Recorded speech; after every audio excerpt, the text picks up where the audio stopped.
রাঁধুনি রসই থেকে আপনাদের সবাইকে স্বাগত। আবার চলে এসেছি আমি আমার রেসিপি নিয়ে। এখন গরমকাল পড়ে গেছে, আর এই গরমকালে তিতোটা খেতে আমাদের বেশ ভালো লাগে, আর এটা খাওয়াও কিন্তু খুব উপকার।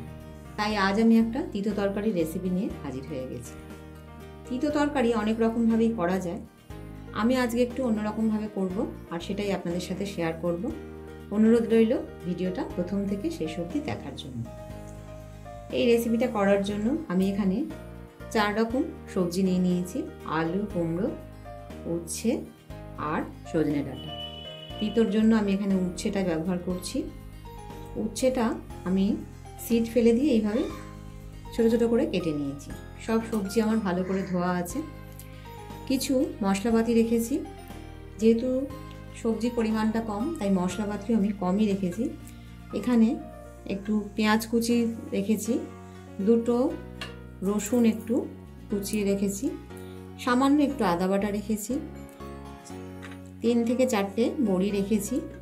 একটা ভাজা মশলা করার জন্য রেখেছি রাঁধুনি, সাদা জিরে, ধনে, সর্ষে, মৌরি আর 1 টুকরো শুকনো লঙ্কা। শুকনো লঙ্কারও কিন্তু আমি সিডটা ফেলে দিয়েছি, খুব সামান্য 1 টুকরো রেখেছি।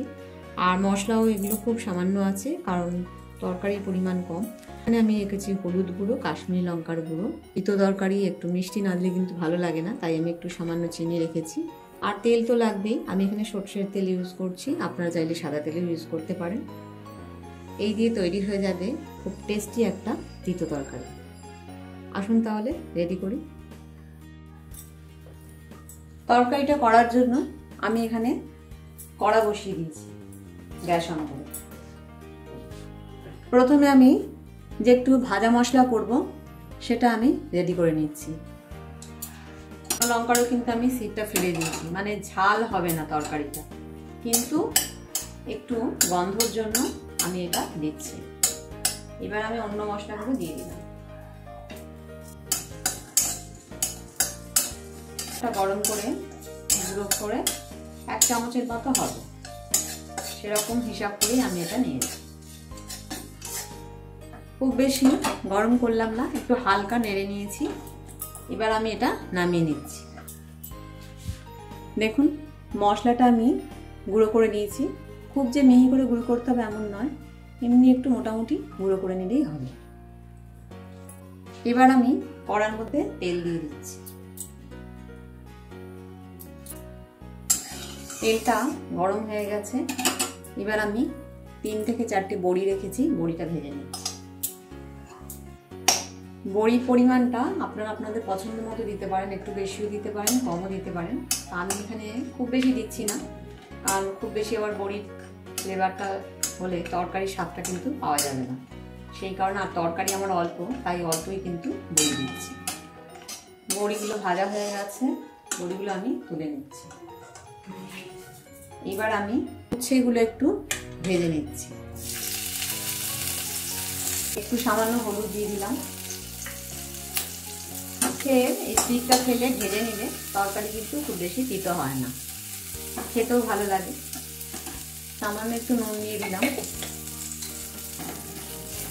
উচ্ছেগুলো আমার ভাজা হয়ে গেছে, উচ্ছেগুলোকে আমি তুলে নিচ্ছি।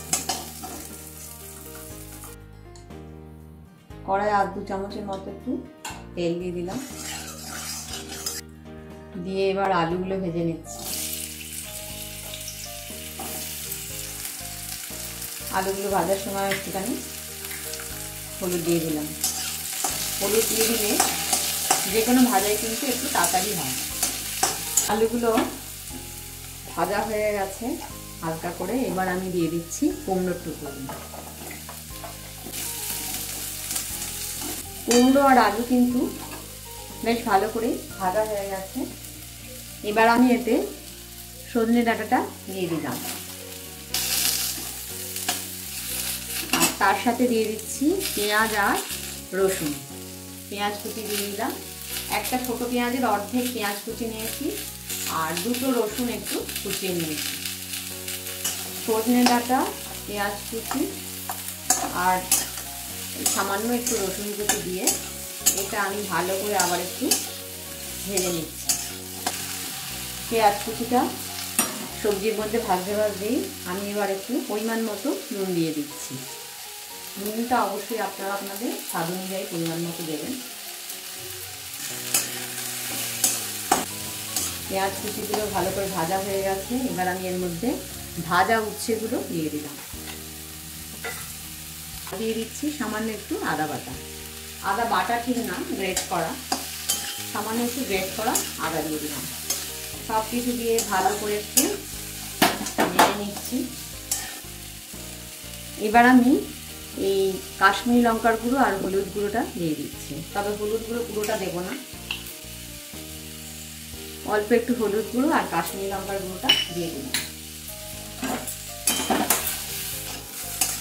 হলুদ গুঁড়ো, কাশ্মীরি লঙ্কার গুঁড়ো, প্রয়োজন মতো নুন, পেঁয়াজ, সামান্য রসুন আর গ্রেট করা সামান্য আদা দিয়ে সবজিগুলো কিন্তু আমার ভালো করে কষানো হয়ে গেছে। এবার আমি এতে পরিমাণ মতো গরম জল দিয়ে দিচ্ছি। যে কোনো সবজিতে রান্নার সময় গরম জল অ্যাড করলে কিন্তু বেশি ভালো হয়, তে সবজির স্বাদটাও ভালো থাকে। সবজিগুলো যাতে ডুবে থাকে এরকম মতো জল দিয়ে গ্যাসের ফ্লেমটা আমি সিমে করে দিলাম। দিয়ে এবার আমি এটা একটু ঢাকা দিয়ে দিচ্ছি।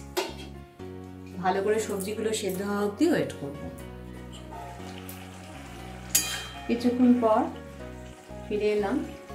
দেখুন আলু কুমড়ো তো ভালোই সেদ্ধ হয়ে গেছে, এমনি নরম কুমড়ো, ঢাকাও সেদ্ধ হয়ে গেছে। দিয়ে দিচ্ছি পরিমাণ মতো মিষ্টি। মিষ্টিটা একটু দিতে হবে, যেহেতু তিতো তরকারিতে একটু মিষ্টি না দিলে ভালো লাগে না। ভেজে রাখা বড়িগুলো আমি একটু গুঁড়ো করে নিয়েছি। গোটা বড়িও দিতে পারেন, সেক্ষেত্রে একটু বড়িটা বেশি দিতে হবে। আমি অল্প বড়ি দিয়েছি আর সেটা একটু গুঁড়ো করে নিয়েছি। আমি দিয়ে দিচ্ছি যে মশলাটা করে রেখেছিলাম, রাঁধুনি, সর্ষে, ধনে, মৌরি, জিরে আর সামান্য একটু শুকনো লঙ্কা। দেখুন অল্পই হয়েছে, ছোট এক চামচের মতো হয়েছে। এটা আমি এখানে দিয়ে দিলাম। জলটা আমার একদম দেখুন এটা শুকিয়ে এসছে। গ্যাসের ফ্লেমটা অফ করে দিলাম, ভাজা মশলাটা দিয়ে নেড়ে ছেড়ে। নুন মিষ্টি আপনারা আপনাদের পছন্দ মতো দেবেন। আর উচ্ছেটা কিন্তু খুব ভালো করে ভেজে নিতে হবে, নইলে কিন্তু এটা তিতো লাগবে।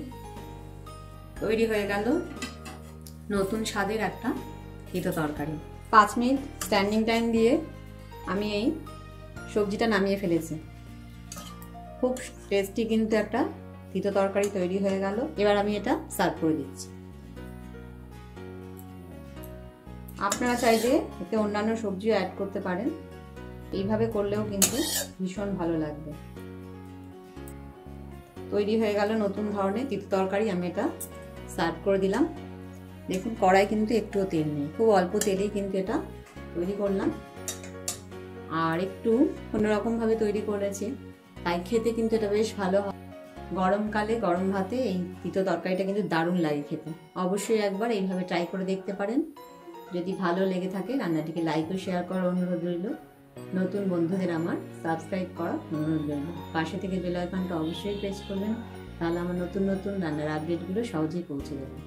সুস্থ থাকবেন, ভালো থাকবেন, ধন্যবাদ।